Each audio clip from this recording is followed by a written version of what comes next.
Pendant longtemps, on a pensé qu'elle serait la conséquence d'un manque affectif chez l'enfant. Ainsi, il était préconisé de séparer l'enfant de sa famille. Au Cameroun, difficile d'avoir des statistiques fiables sur la pathologie parce que de nombreux enfants sont encore cachés dans les domiciles. Sujet de rejet de préjugés, les personnes diagnostiquées sous le spectre de cette pathologie sont généralement privées de leurs droits fondamentaux, entre autres le droit à l'éducation et aux soins. La maladie en focus ce jour se dit au pluriel pour exprimer la diversité des troubles. Les autismes ou les troubles du spectre de l'autisme sont décrits pour la première fois en 1943. Mesdames et messieurs, bonsoir, salut et bienvenue à Focus Santé.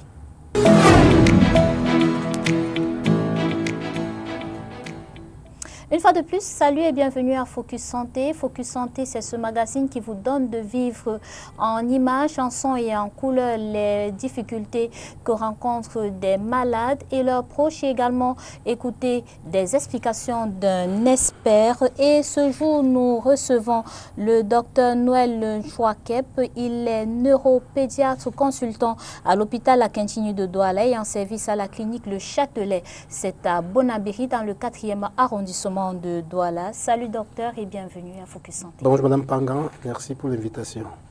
Pour planter le décor, je vous propose d'aller vivre en images et en son le témoignage d'une maman, Madame Alix Njok, la maman de Uriel, qui s'est battue pour que son fils puisse devenir autonome, son fils qui est sous le spectre de l'autisme. Ces toiles et ces dessins sont l'accomplissement d'un parcours de combattant d'une famille. Ce périple familial débute entre la France et la Suisse alors que leur fils unique, Uriel, n'a que 18 mois. On avait l'habitude de jouer quand je le changeais, picabou, des choses comme ça. Je fais ça, il ne répond pas comme avant. On s'assoit pour manger, j'ai l'impression qu'il est ailleurs. Donc il a le regard perdu, c'est comme s'il n'est plus avec nous. Donc il y a tous ces petits signes-là et puis il a commencé à perdre certains mots. Donc je me suis inquiétée, j'en ai fait part à mon époux. Et puis nous avons décidé de consulter quelqu'un, un pédiatre, qu'on nous a recommandé. Sur les conseils du pédiatre, Alix Njok et son époux décident d'inscrire leur fils dans une crèche. 3 mois après, les maîtresses de ce centre attirent l'attention des parents sur le comportement inhabituel de leur enfant. L'une des choses, par exemple, c'est que mon fils, il n'avait pas peur du danger. Donc, il pouvait grimper haut et puis sauter. Donc, s'il n'y avait pas des maîtresses qui étaient là pour le rattraper, il allait sauter dans le vide et se faire mal. La deuxième chose, il mangeait du sable. Je pense que ça peut arriver chez les petits-enfants de temps en temps. Même ma petite fille, je la vois dehors jouer parfois, elle met n'importe quoi dans la bouche. Mais lui, il mangeait vraiment comme si c'était la nourriture, il mangeait du sable. Et l'autre chose aussi, c'est même quand il tombait, il ne ressentait pas la douleur. Il pouvait se faire mal, on voit que le pied est vraiment tout rouge, il ne crie pas, même pas un seul mot. Un retour est donc fait chez le pédiatre qui leur recommande de consulter un neuropédiatre qui fait passer une série de tests à l'enfant et pose le diagnostic. Et le panel de tests qu'il a fait, et il nous a dit... il pense vraiment que notre fils, il est sous le spectre de l'autisme. Donc, c'était un choc. C'était un choc. Je pense surtout pour mon mari, mais c'était quand même un choc pour moi. C'était pas aussi violent parce que j'avais fait des recherches avant. C'était pas aussi violent. J'avais déjà lu sur l'autisme. Je me disais que c'était ça. Mais quand on vous l'annonce, c'est toujours différent. La pathologie connue commence le véritable combat. Il faut choisir entre une institution spécialisée à des frais d'inscription exorbitants et un autre centre adapté pour Uriel, mais ayant une longue liste d'attente. J'ai eu mes beaux-parents qui sont venus nous rendre visite et je crois que sur un coup de tête, parce qu'on ne savait pas quoi faire, on n'avait pas la solution, on a envoyé notre fils au Cameroun. On a envoyé notre fils au Cameroun. Ce n'était pas une décision facile pour une maman, mais je pense qu'on avait besoin de ça pour essayer de voir plus clair, essayer de trouver des solutions. Le passage d'un an au Cameroun porte des fruits et est marqué par une prise en charge dans un centre spécialisé au quartier Bonamoussadi à Douala. On a rencontré une équipe qui a pris mon fils en charge. Donc il allait là-bas, il était suivi avec d'autres enfants. C'était une école neurotypique, donc ça veut dire qu'il y a des enfants normaux dans les classes. Mais la directrice avait permis à cette équipe d'avoir une classe derrière où ils pouvaient entretenir, former, prendre soin des enfants sous le spectre de l'autisme. Donc c'est ce qu'ils faisaient. Donc en plus de ça aussi, on avait ces spécialistes-là qui venaient aussi à la maison pour mon fils. Donc moi je dis, je pense que c'était une très bonne chose qu'ils viennent au Cameroun. Parce que mon fils, il avait perdu plusieurs mots. Il parlait anglais.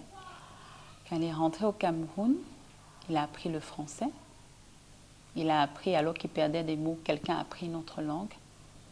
Mon fils, il était propre à 2 ans. Il ne portait plus de couche, 2 ans. Alors qu'il y a des enfants autistes qui ont 17 ans, qui portent toujours des couches. La suite, ce sera 3 ans aux États-Unis. C'était 3 ans intenses. Parce qu'il recevait à peu près 20 heures de ABA. Donc, il y a quelqu'un qui vient chez moi et qui reste pendant 20 heures chaque semaine. Même le dimanche. Même le dimanche. Ça peut être, on choisissait des jours, mais c'était au moins 20 heures. Je crois que les séances duraient à peu près 2 heures. 2 heures. Mais on faisait 20 heures par semaine. 20 heures par semaine. Non, on faisait parfois un peu plus, il faut qu'on ait 20 heures par semaine. Oui, mais c'était à peu près 20 heures par semaine. En plus de ça, on voyait, comme je dis, l'orthophoniste 2 fois par semaine.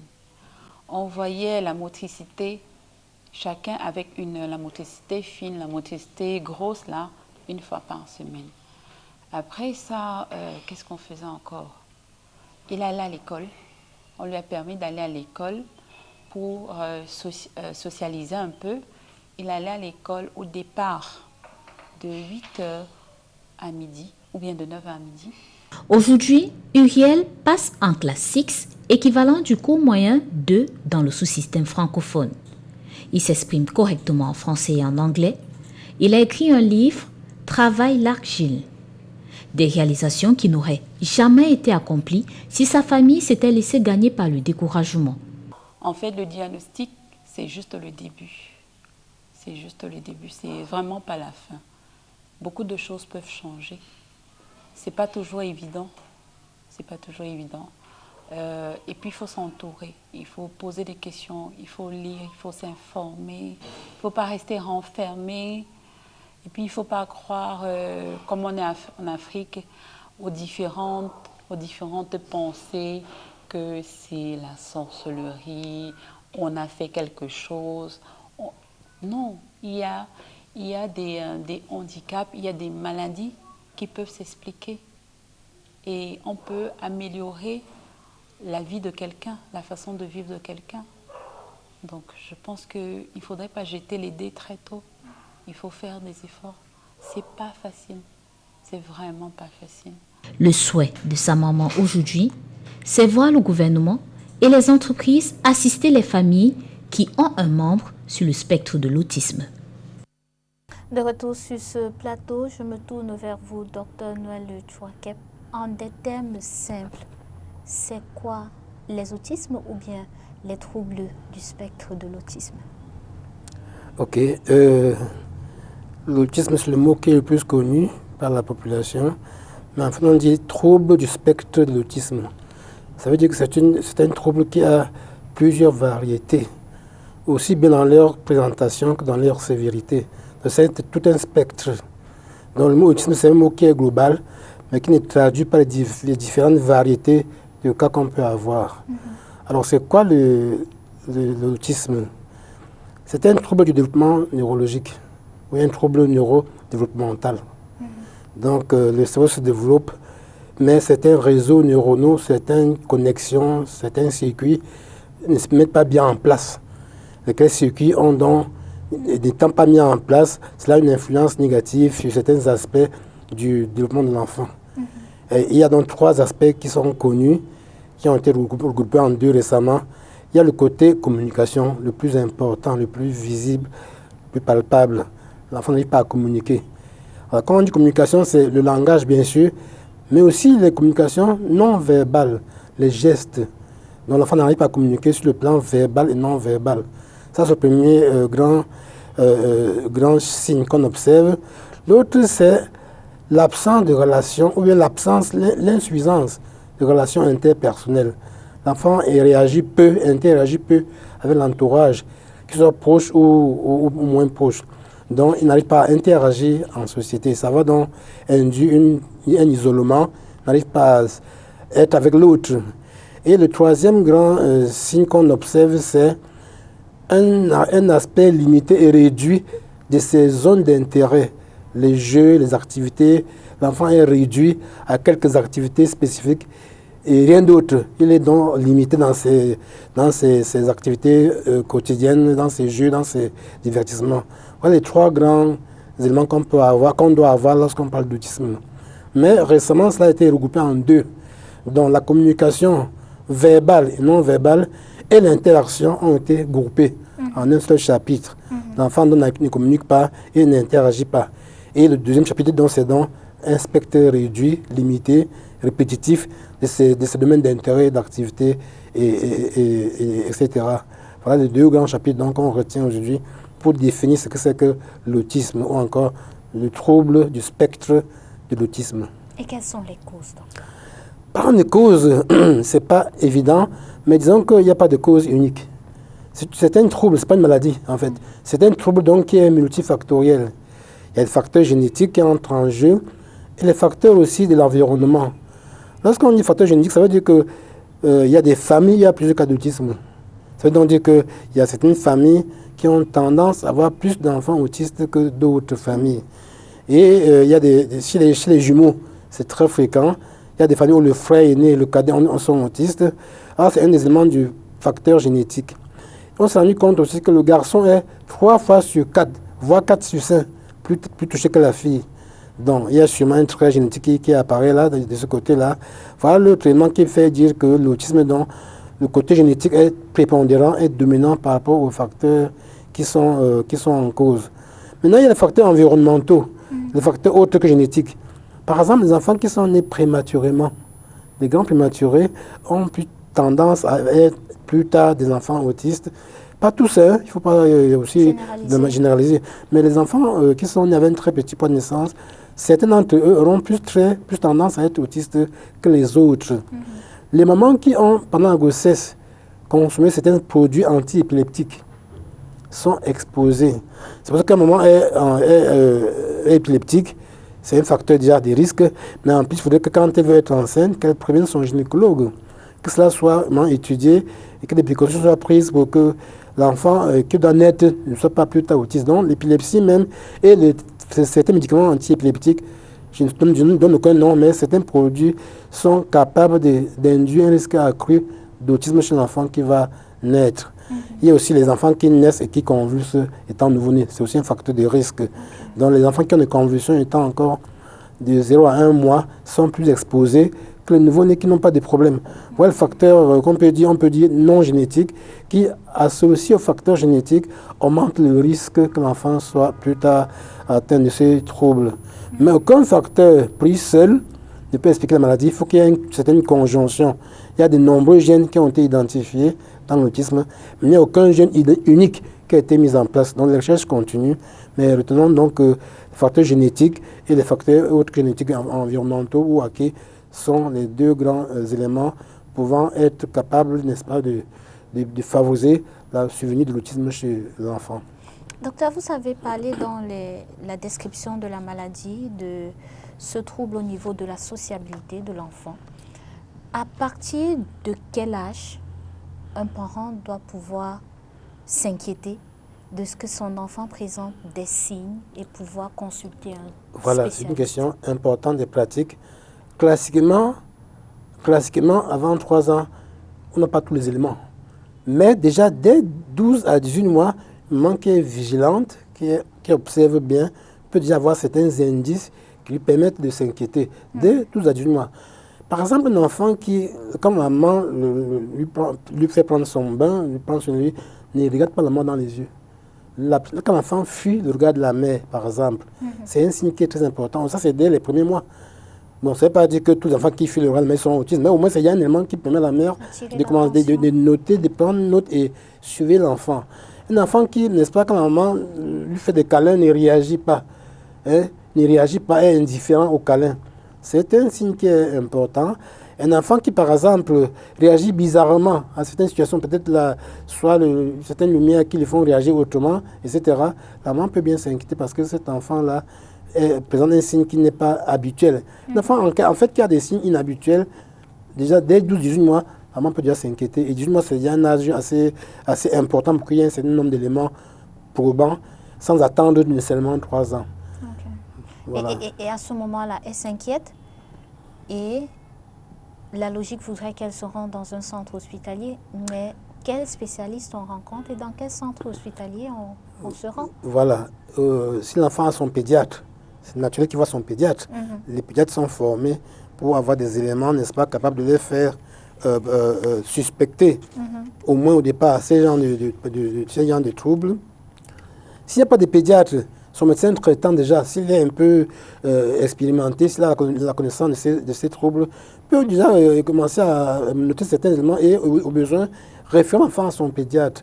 Si l'enfant est un pédiatre spécialisé, un neuropédiatre, c'est encore mieux parce que quand l'enfant viendra, il aura beaucoup d'autres choses à chercher, beaucoup d'autres tests à faire pour permettre un diagnostic, n'est-ce pas, assez précoce. Donc, aller vers son médecin traitant, son pédiatre, éventuellement, qui vont le faire au neuropédiatre pour plus d'examens approfondis.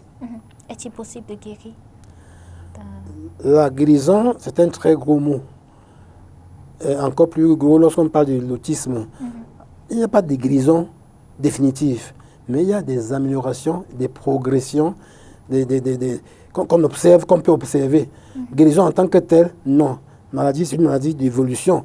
C'est pas une maladie, en fait, c'est un trouble évolutif de développement. Donc, ce n'est pas un trouble qu'on peut guérir définitivement une fois pour toutes. Non, il y aura un suivi au long cours. Et l'enfant va faire sûrement des progrès, des améliorations, s'il est bien suivi. Guérison en tant que telle, c'est un mot qui vaut mieux ne pas trop utiliser. Ok. Et pour que ce suivi soit parfait, est-ce qu'il faudrait associer à la prise en charge médicale une prise en charge dans un centre spécialisé? Voilà. Effectivement, c'est une prise en charge qui est multidisciplinaire. Multidisciplinaire, parce qu'il y aura plusieurs intervenants. Le médecin pédiatre ou neuropédiatre qui a fait le diagnostic doit mettre en place un suivi, une sorte de coordination avec plusieurs intervenants. Il y a sûrement le neuropédiatre, bien sûr, il y a le psychomotricien, il y a l'orthophoniste pour travailler la parole, l'orthophoniste, le psychologue ou le psychothérapeute qui a un rôle central à jouer parce que c'est un problème de développement, donc le psychologue, le psychothérapeute aura un rôle central à jouer. Et d'autres intervenants en cas de besoin. Voilà les gros intervenants. Et puis le psychopédagogue. Parce que les enfants ont besoin d'enseignants spécialisés, formés pour ce genre de cas dans les structures, scolaires adaptées et spécialisées. Donc, il y aura des enseignants spécialisés qui vont intervenir dans les écoles spécialisées. Donc, enseignants spécialisés, psychologues, psychothérapeutes, orthophonistes, psychomotriciens. Et au centre de tout cela, le suivi, la coordination par le neuropédiatre. On parle d'un suivi multidisciplinaire. Oui. Donc, j'imagine bien qu'au niveau des moyens, ça doit être onéreux. Tout à fait. Les moyens sont... Parce qu'il y a plusieurs intervenants, il faut beaucoup de moyens. Mais les parents qui ont la volonté, qui sont engagés, parfois peuvent s'en sortir. Mais au niveau du Cameroun, il faut dire que c'est assez onéreux. Les centres spécialisés sont excessivement chers. Ils sont peu nombreux et ils sont presque tous au privé. Et les coûts ne sont pas à la portée de tout le monde. Mais les parents qui sont engagés, certains peuvent s'en sortir. Nous encourageons le gouvernement à commencer à s'intéresser à ces genres de centres et créer des centres d'éducation spécialisés pour ces enfants-là, au moins dans les grandes métropoles du Cameroun, pour qu'on puisse avoir au moins des soins, au moins des suivis à des coûts modérés, acceptables pour la majorité des Camerounais. Et pour faciliter la socialisation des enfants sur le spectre de l'autisme au quotidien à la maison, qu'est-ce qu'on fait? Alors, vraiment, le plus gros problème, comme je l'ai dit, c'est l'interaction. Il faut que la maman ou le parent prenne du temps. Le facteur temps est important. Il faudrait que la maman ait le temps d'interagir avec l'enfant. Il faudrait que la maman fasse tout pour réduire les jeux qui sont les jeux où l'enfant peut jouer seul. Il faut qu'elle encourage tous les jeux où il y a l'intervention de deux personnes. Alors la maman doit pouvoir, n'est-ce pas, beaucoup interagir avec l'enfant, la présence, les stimulations, le regard, accrocher le regard, être présent. Tout ce qui est jeu où l'enfant peut le faire seul, elle doit réduire ça. Et si possible, n'est-ce pas, faire intervenir le thérapeute, le psychothérapeute qui a des activités beaucoup plus précises, plus spécialisées, des jeux qui sont plus adaptés à l'enfant, qui permettent que l'enfant puisse mieux interagir et mieux se socialiser. Et avec le temps, avec des séances longues et prolongées, l'enfant fait des progrès et finalement peut avoir un niveau d'autonomie acceptable. Et au niveau de l'alimentation? Ça, c'est un problème un peu controversé, l'alimentation. Mais certaines études ont montré que certains éléments comme les vitamines du groupe B, en particulier, et la vitamine C, aident ces enfants dans leur processus, n'est-ce pas, neurologique. Mais tout cela reste à confirmer. Alors, les vitamines B, les vitamines C, nous savons que c'est dans les fruits et légumes en général que ces éléments se trouvent, mais c'est pas tout à fait confirmé. Il faut encore d'autres travaux pour aller en profondeur. Mais certains pensent que les vitamines du groupe B et les vitamines du groupe C aident l'enfant dans les meilleures connexions au niveau de son cerveau. Est-ce qu'il y a des aliments à proscrire pour ces enfants?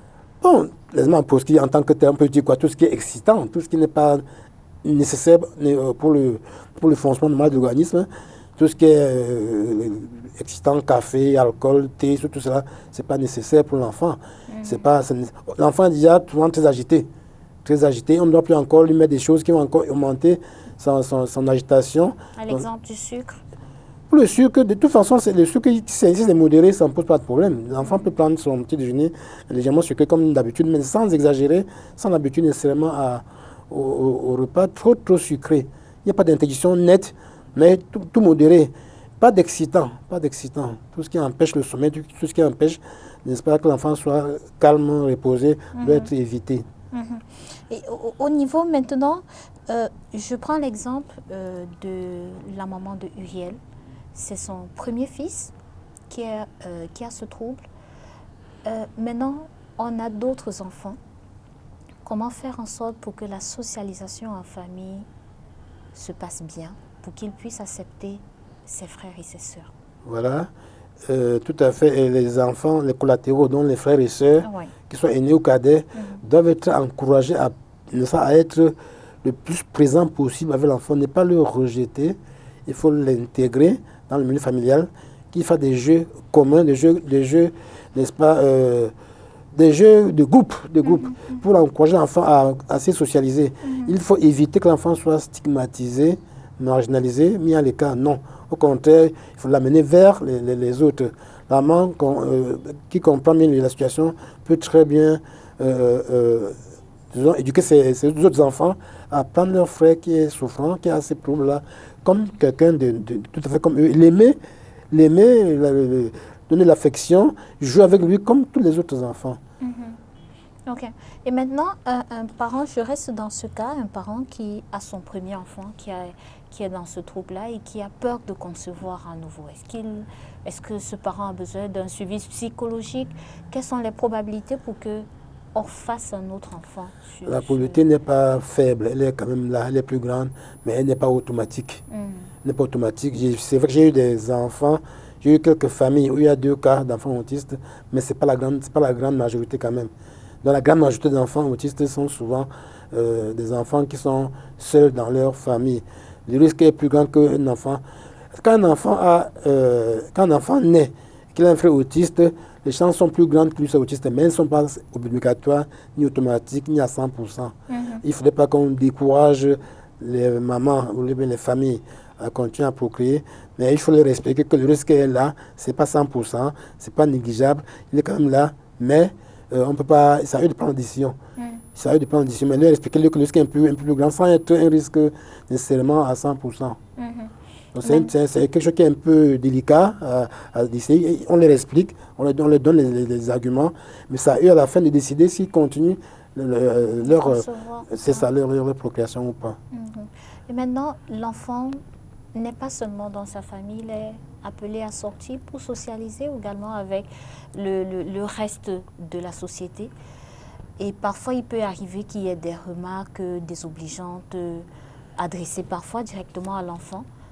Qu'est-ce qu'on fait en ce moment? En tant que parent, on reprend la personne qui a fait cette remarque désobligeante ou bien on explique à l'enfant que ça va arriver de temps en temps, il faut faire avec, c'est la vie? Bon, la maman, on n'encourage pas les réactions. Si l'enfant, dans la rue ou bien en famille, il est stigmatisé, il y a des remarques un peu mal placées, je crois que la psychologie veut que vous ne réagissiez pas. Il ne faut pas réagir. Il faut même plutôt ignorer. Si ce sont les proches de la famille, il faut mieux leur expliquer que c'est un enfant qui a de petits soucis. Donc il faut le prendre comme il est. Mais si c'est des gens qui sont dans la rue comme ça, inconnus, il vaut mieux les ignorer et continuer ce qu'on a fait avec l'enfant et carrément ne pas penser en conscience. Sinon, vous commencez à être encore inquiété, anxieux et vous reprochez. Non, c'est pas bon. Il faut ignorer ce genre de remarques-là. Les gens ne savent pas toujours que l'enfant qu'on a à côté a des petits soucis par rapport à l'autre enfant. Ils ne connaissent pas ça. Il ne faut pas trop aussi les en vouloir, mais il faut mieux ignorer ce genre de remarques désobligeantes-là. Ne pas prendre ça en considération. Et en restant en société, l'enfant est appelé à devenir autonome, à prendre un métier et à pouvoir vivre de manière indépendante. Est-ce qu'il y a des secteurs d'activité particuliers où un enfant qui souffre du trouble du spectre de l'autisme peut exceller par rapport à d'autres? C'est des questions assez pratiques. Effectivement, ces enfants ont un problème de langage, de communication. Qui nous ont dit que même s'ils font des progrès, il vaudrait mieux quand ils sont adultes, on essaie de faire pour éviter les métiers qui demandent trop de langage, trop de bavardage, trop d'élocution. Il vaut mieux faire des métiers plutôt pratiques. Il y a des autistes, enfin des personnes avec autisme qui sont intelligentes, qui travaillent et qui réussissent à être bien intégrés. Évite les métiers tels que l'enseignement, par exemple, tels que le journalisme, donc tout métier qui demande beaucoup de paroles et d'élocution, etc., il vaut mieux les éviter. Mais tout ce qui est métier technique, pratique, ils sont souvent très forts en calcul d'ailleurs, tout ce qui est calcul, mathématiques, comptabilité, tout cela, ils sont souvent très forts en cela. Et les arts aussi, les arts plastiques sont souvent très forts en ça. Il faut plutôt les encourager dans ce domaine-là. Éviter tout ce qui va être frustrant pour lui. Il y a des métiers, il y a une vaste gamme de métiers où l'enfant peut être orienté. Éviter tout ce qui va être difficile pour lui à exécuter. Et pour sortir, un enfant qui est sur le spectre de l'autisme peut avoir une vie familiale après, créer sa famille? Ah oui, il y a des grands savants qui ont été autistes, hein, madame. Ah oui, j'étais parlé de progrès. L'enfant doit progresser et le progrès est infini. Jusqu'à ce qu'il ait un niveau le plus proche possible de la personne qui n'a pas de soucis. Donc, il se rapproche le plus possible. Et à un moment donné, son trouble devient presque léger et presque indétectable. Et il peut mener une vie tout à fait normale. Il y a des grands savants, je ne cite aucun nom, mais il y a des grandes personnes mondialement connues qui sont extrêmement riches, qui sont autistes. Hein. Je ne cite aucun nom aussi, mais ils ont travaillé, ils ont été, n'est-ce pas, coachés, travaillés pour réduire leur handicap, leur problème, et même une vie pratiquement normale. L'autisme n'est pas incompatible avec une vie quasi normale à l'âge adulte. Okay. Merci beaucoup, Dr Noël Nfakep, d'avoir répondu à notre invitation. Mesdames et messieurs, merci d'avoir été des nôtres. Disons-nous simplement à la prochaine. Merci.